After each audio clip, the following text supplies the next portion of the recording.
नमस्कार, आप देख रहे हैं जनतंत्र टीवी। मैं हूं आपके साथ अनन्या तिवारी। दिल्ली स्पेशल में आपका स्वागत है। दिल्ली में कोरोना काल में डॉक्टर, नर्स और अस्पताल के स्टाफ महामारी से फ्रंट वॉरियर के रूप में लड़ रहे हैं। दिल्ली के नगर निगम अस्पताल में कई महीने से वेतन न मिलने से डॉक्टर्स और अन्य स्टाफ हड़ताल पर चले गए हैं। वहीं आम आदमी पार्टी से नॉर्थ एमसीडी पर निशाना साधते हुए भ्रष्टाचार का आरोप लगाया है। आप बुराड़ी से एमएलए संजीव झा ने कहा है कि नॉर्थ एमसीडी साउथ एमसीडी का 2500 करोड़ रुपए का बकाया माफ कर सकती है, लेकिन डॉक्टर्स और अस्पताल के स्टाफ को वेतन नहीं दे सकती।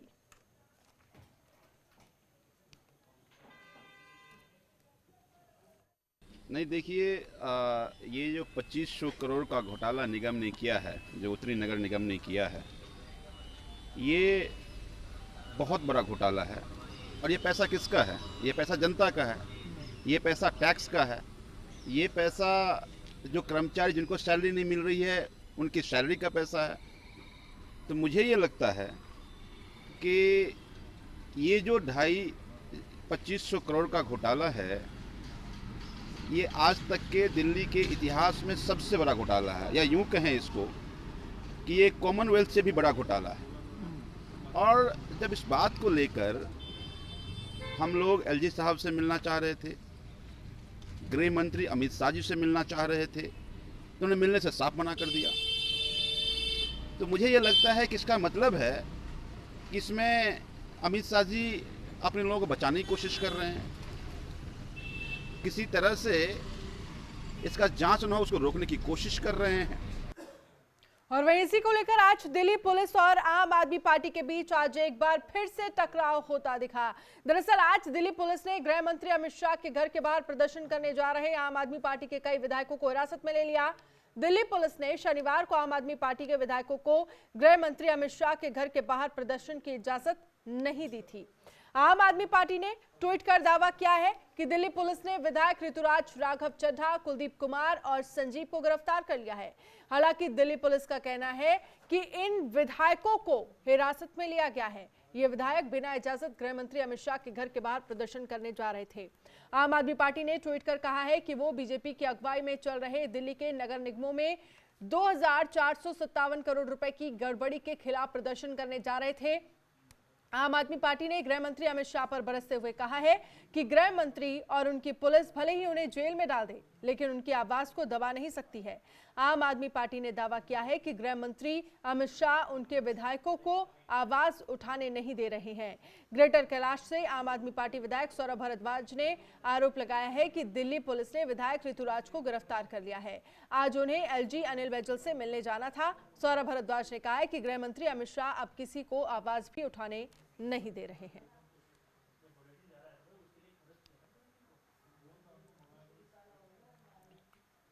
तो एमएलए ऋतुराज गिरफ्तार किए गए हैं। एलजी से मिलने जा रहे थे ऋतुराज, जिसके बाद ये गिरफ्तारी हुई है। आम आदमी पार्टी और दिल्ली पुलिस में जुबानी जंग फिर देखने को मिली।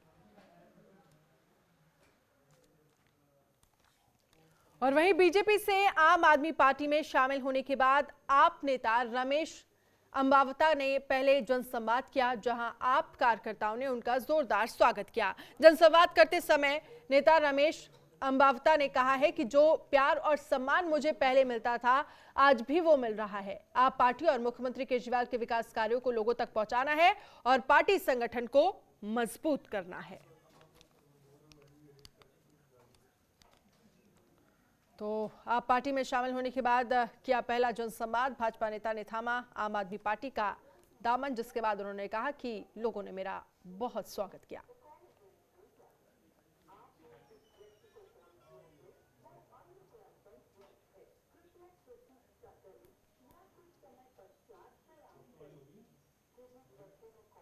तो भाजपा नेता ने थामा आम आदमी पार्टी का हाथ।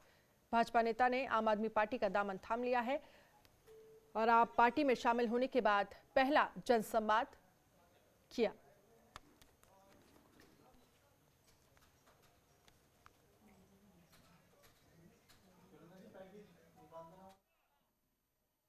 हमने भाजपा छोड़ी और आम आदमी पार्टी का दामन थामा। उसके बाद आज पहली बार हमने जनसंवाद कार्यक्रम था हमारा।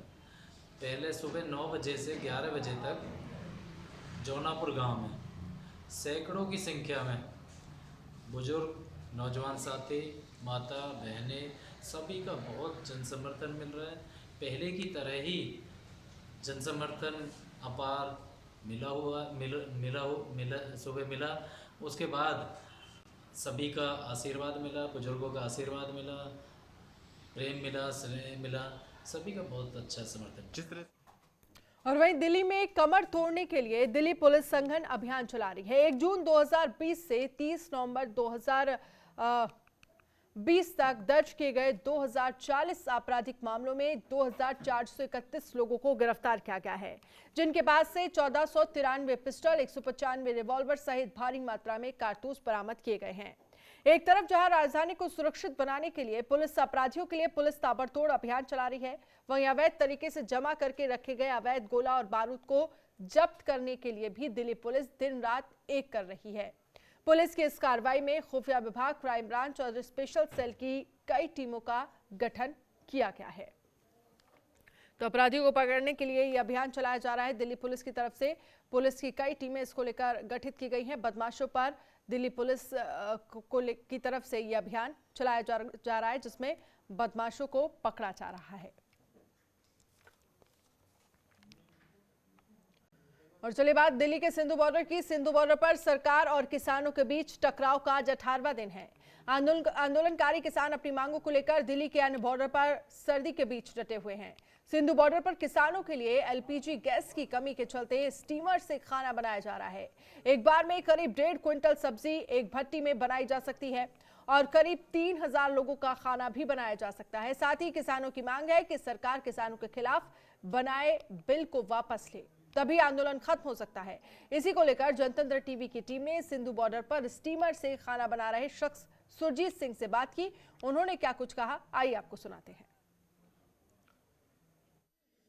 सिंधु बॉर्डर पर हजारों की तादाद में दिन प्रतिदिन किसान धरने पर आ रहे हैं। वहीं उनके खाने के लिए यहाँ पर अब इंतजाम भी बदल दिए गए हैं। इधर आप देख सकते हैं, जब गैस कम पड़ रही थी तो यहाँ पर लाया गया है और ये गुरुद्वारे से लाया गया। साथ ही आप देख सकते हैं सामने जो मशीन है उसके अंदर जो लकड़ी लगाई जाती है और जो 3 बड़े बड़े जो प्रेशर कुकर यहाँ पर रखे हुए हैं, जो स्टीम होती है उसके द्वारा इस खाने को पकाया जाता है। इनसे बात करते हैं। सर, ये जो खाना पकाया जा रहा है, कितने लोगों का एक साथ खाना तैयार हो जाता है?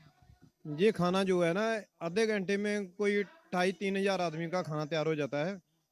25 से 30 मिनट लगते हैं तो खाना तैयार हो जाता है। ये जो मशीन है, कहाँ से स्टीमर जो है लाया गया था और कितने इसमें कुकर लगे हुए हैं, प्रेशर कुकर? इसमें अभी तो 3 कुकर चल रहे हैं।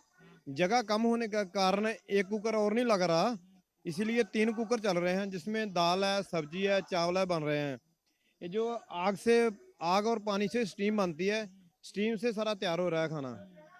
तो जो लगातार किसानों का जमावड़ा बढ़ रहा है, पंजाब से बड़ी पद्धर से किसान आ रहे हैं, उनको देखते हुए ये खाने का प्रबंध और बड़ा किया गया है कि किसी को परेशानी, खाने की परेशानी ना आए, लगातार निरंतर ऐसे ही चलता रहे। आपको बता दें, जो स्टीमर एक पंजाब से गुरुद्वारे दोबारा यहाँ पर लाया गया है और वहाँ को जो पानी मिलाकर जो उसका स्टीम बनता है, उससे खाना यहाँ पर तैयार किया जा रहा है। एक साथ 2,500 से 3,000 लोगों का यहाँ पर खाना तैयार किया जाता है और लोगों को वो लंगर लगाकर बांटा जाता है, खिलाया जाता है।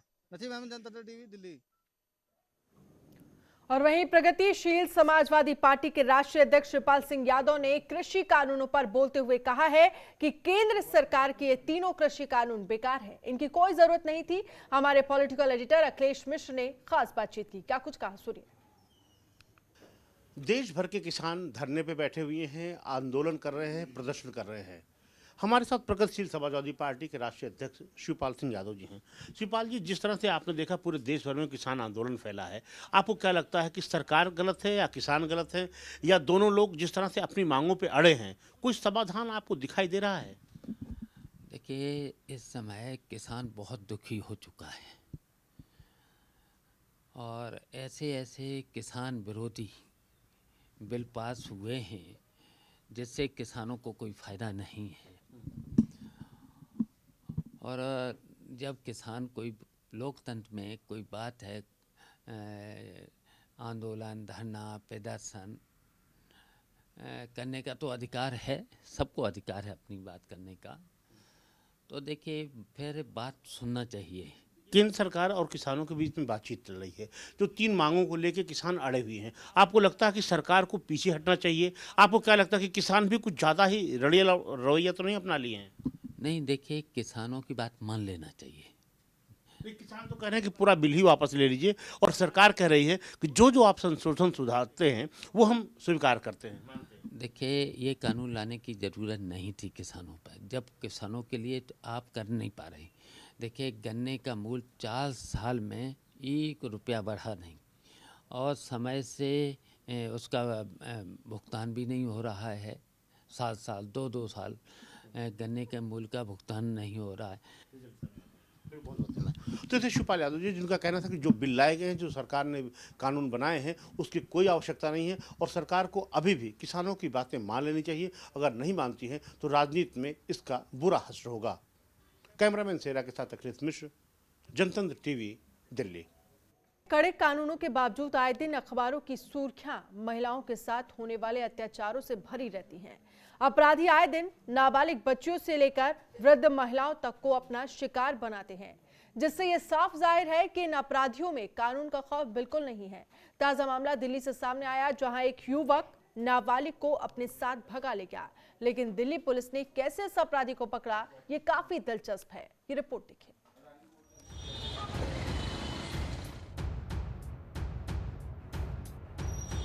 दिल्ली पुलिस ने राजौरी गार्डन इलाके से अगवा हुई 15 साल की एक नाबालिग लड़की को बरामद कर लिया है।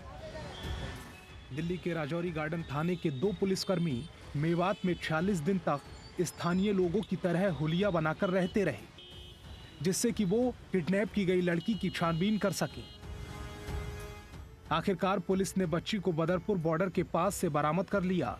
इसके साथ ही नाबालिग को बहला फुसलाकर अपने साथ ले जाने वाले आरोपी को भी पुलिस ने गिरफ्तार कर लिया है।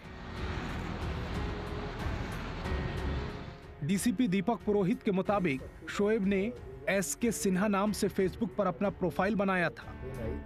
उसने फेसबुक पर राजौरी गार्डन इलाके में रहने वाली 15 साल की एक लड़की से नाम बदलकर दोस्ती की और फिर लड़की को लेकर फरार हो गया। पुलिस ने जब सोशल मीडिया पर लड़की की प्रोफाइल खंगाली तो पता चला कि वो फेसबुक पर एसके सिन्हा नाम के एक शख्स से लगातार चैट करती थी। पुलिस ने जब एसके सिन्हा की प्रोफाइल खंगाली तो पता चला कि एसके सिन्हा का असल नाम शोएब खान है।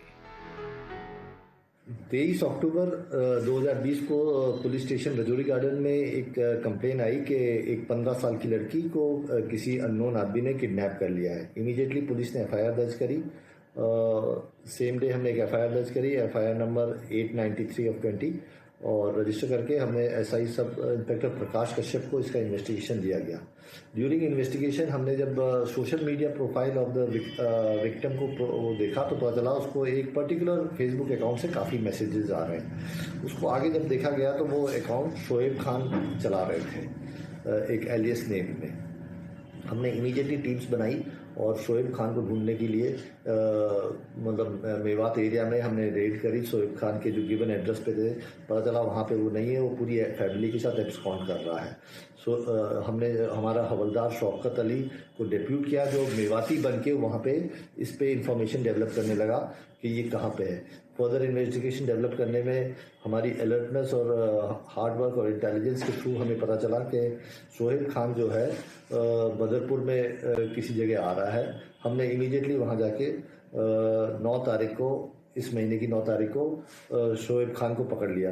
जब शोएब खान को फर्दर इंट्रोगेट किया तो पता चला कि उसने इस लड़की को मैसेज भेजा था फेसबुक अकाउंट से और फिर उसको कोर्स करके परस्यूट करके उसके साथ यहाँ पे आके ज़बरदस्ती शादी करी उसने। उसके बाद वो उसको मुजफ्फरनगर बिहार ले गया, आजमगढ़ यूपी ले गया, जहाँ वो अपने अपने दोस्तों के साथ रहने लगा। उसके बाद वो बदरपुर स्टेशन के पास जब आया गिवन डे पे तो ऑटो में ही लड़की को छोड़ दिया था और मतलब खुद निकल गया वहाँ से। जिसके बाद 2 पुलिसकर्मियों को मेवात में आरोपी के घर का पता लगाने और वहां पर अगवा की गई लड़की के बारे में जानकारी लेने के लिए भेजा गया, जहां दोनों पुलिसकर्मी 46 दिन तक हुलिया बदलकर मेवात में घूमते रहे, जहां आखिरकार उन्हें कामयाबी मिली और उन्होंने बदरपुर बॉर्डर के पास से नाबालिग लड़की को बरामद कर लिया। दिनांक 23/10 को जैसे ही हमें इस बच्ची की सूचना प्राप्त हुई थी किडनैपिंग की, तो उसी समय हमने पुलिस हेडक्वार्टर के दिशा निर्देशों व जनाब डीसीपी साहब के दिशा निर्देशों के तहत टीमों का गठन किया था और फेसबुक अकाउंट्स को टेक्निकल सर्विलांस के माध्यम से हमने ट्रैक किया था, जिसमें पता चला कि फेसबुक अकाउंट मेवात एरिया में एक्टिव है। तो मेवात एरिया के जो हमारे पुलिसकर्मी हमारे थाने में तैनात हैं, उनकी मदद से टीम का गठन किया गया और लोकल अटायर में और लोकल भाषा का प्रयोग करते हुए हमने काफी स्थानों पर छापेमारी करी, जिससे हमें पता चला कि एक शोएब नाम के व्यक्ति हैं जिन्होंने इस घटना को अंजाम दिया है, जिनकी आगे पारिवारिक पृष्ठभूमि में जाकर के हमने पता किया तो पता चला कि वह मुजफ्फरपुर बिहार व उसके बाद में आजमगढ़ की तरफ उनकी मूवमेंट्स हैं। तो लगातार उनका पीछा चलता रहा और उसके बाद फाइनली उनके नॉन अवेलेबल वारंट्स भी कोर्ट से हासिल किए गए, तमाम एसओपीज और गाइडलाइंस का पालन किया गया और जब उनका पता चला कि बदरपुर बॉर्डर पे एक ऑटो रिक्शा से उस लड़की को ड्रॉप किया गया है, तो तमाम ऑटो रिक्शास को और सीसीटीवीज को खंगाला गया और फाइनली एक फरदीन नाम के व्यक्ति का पता चला जिन्होंने उस लड़की की मदद करके उसको पास में ही कहीं पर रुकवाया था। अल्टीमेटली वहां पर डोर टू डोर हमने चेक किया और चेक करने के उपरांत में लड़की को सकुशल बरामद किया और इसमें आगे की कार्रवाई जारी है। पुलिस ने आरोपी को भी पकड़ लिया है। इस मामले में सब इंस्पेक्टर प्रकाश और हवलदार शौकत ने काफी मेहनत की। पुलिस को जानकारी मिली है कि इस काम में आरोपी के माता पिता भी उसका साथ दे रहे थे। पिता का नाम तैयब बताया जा रहा है। पुलिस उनकी भी तलाश कर रही है। जनतंत्र टीवी के लिए मोहम्मद अजीज सैफी की रिपोर्ट।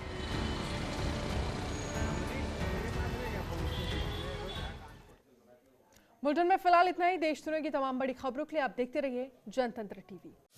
खबरों के निष्पक्ष विश्लेषण के लिए सब्सक्राइब करें Jantantra TV and press the bell icon. Never miss any update.